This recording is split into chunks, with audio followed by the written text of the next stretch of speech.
So, Dr. Rasher, more than or that 1.2 trillion number is eye-opening, right? What does, record high credit card debt mean for the average family right now? Record debt can mean record stress for many families. That number is astronomical.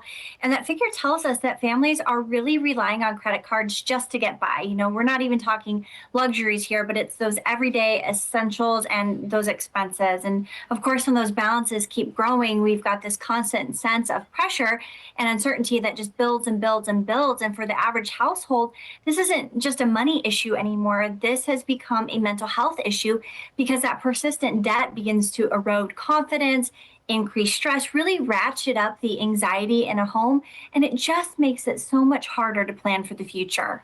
Yeah. Okay, so speaking of planning and planning goals, your research shows that 83% of people abandon their financial goals by the month of March, which is not that far off from January. So why do traditional financial resolutions fail so often?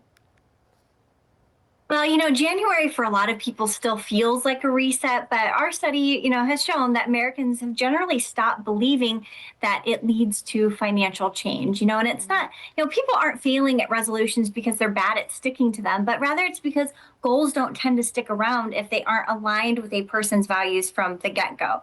And so if you're in that spot right now and you're listening and you recognize yourself and you're ready to give up, maybe pause for a moment and maybe just dig a little bit deeper to understand what values are shaping your attitude towards money, your beliefs around money, your behaviors around money, kind of understanding a little bit more, giving context to why you are the way you are with your money. And that understanding can help you improve your money management and financial wellness beyond March. Yeah. Yeah. So you advocate for values first approach to money.